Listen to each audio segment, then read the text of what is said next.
Breaking news, so Devin Haney came out stating that his next fight, he either want to fight Gervonta first, Teofimo Lopez second. But if he can't get either Tank or Teo, then he wants to fight Matias. Here is exactly what Devin Haney had to say. Check it out.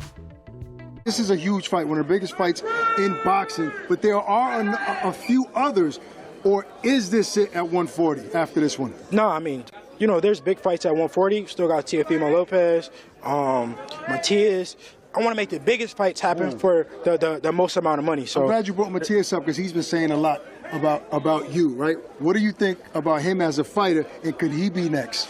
Y'all know what kind of fighter I am. Y'all know I will fight anybody. Like I'm a different breed of a fighter. Like these dudes say that, but they're not really that. Like they just talk it, but they don't walk it. Me, I really walk that. Like I'm really that. So you know, everything makes sense with any fight. I fight anybody.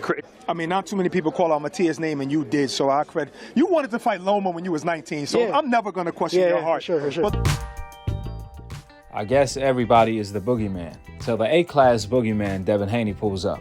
Just to let you guys know, Matias' team never called Bill Haney back.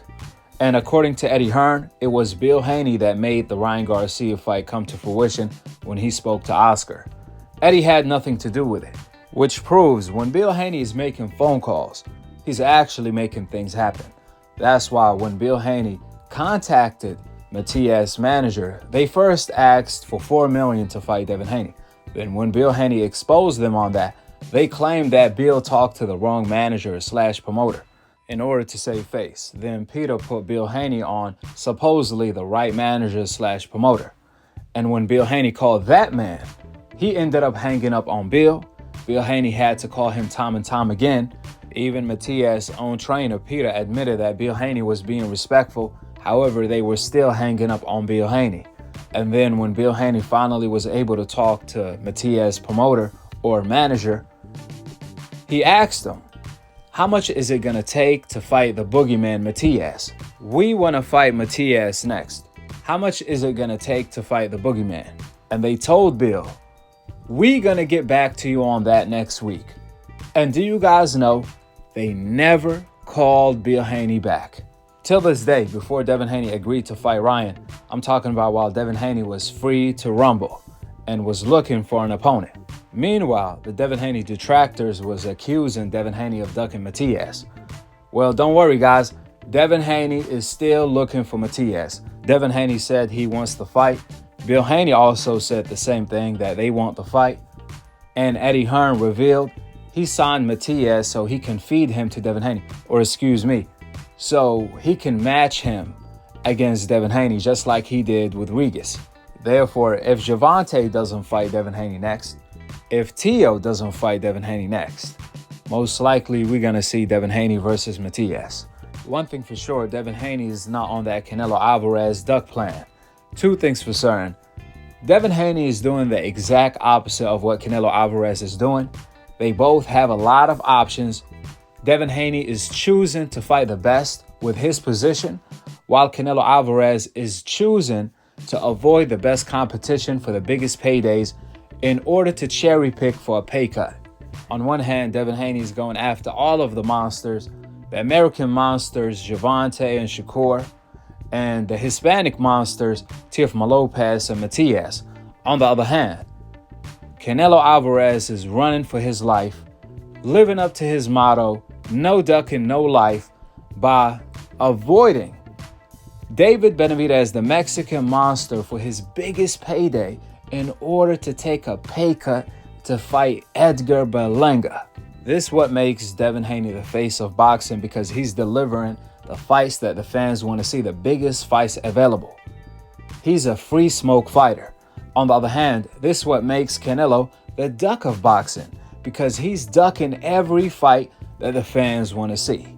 With the facts being laid out, drop your thoughts in the comment section below, subscribe below, and to be continued on the next episode of Akhi TV. Peace out. Wa alaikum assalam wa rahmatullahi wa barakatuh. Bill, they just announced Subriel Matias over here at Matchroom Boxing. If you can't get Tank Davis Subriel's over there. You think you can unify before the end of the year? I think that it's a very real possibility to fight with Subriel, the one-armed bandit, anytime. I called him up. I called him up after the fight like I do. As soon as Devin handled his business, I called to see what's cracking, who talking about what. I mean, and you know, they told me to call him back. I called him back. Then they told me that they were going to call me, and they never called. So now he got a new management, new team, and maybe a new outlook on it. But he's still a one-armed bandit. For sure. For sure. He did get in contact with. Yes, sir. That's where I'm going. So I told Bill. I said, Bill, we don't need a podcast. We don't need these guys to start negotiating our fight. You know me, I know you. So I did a 3-way, and they spoke to each other. Orengo invited him to Arizona so they can talk about it. You know, he was asking Orengo to give a price, you know, to give an amount. Orengo's a smart man, bro. Orengo's a businessman. He's not going to shoot a price out there. He wants to negotiate. You know what I'm saying? And like I said, he's in all his rights to do so. You know, and, you know, so, I mean, sometimes fights happen, sometimes fights don't. Hopefully this does. I can't negotiate. I'm just a trainer. You know, I can't negotiate. I would love that fight to happen. But at the end of the day, they got to come to an agreement. Not me, you know, but I put them together. I was on the 3-way line.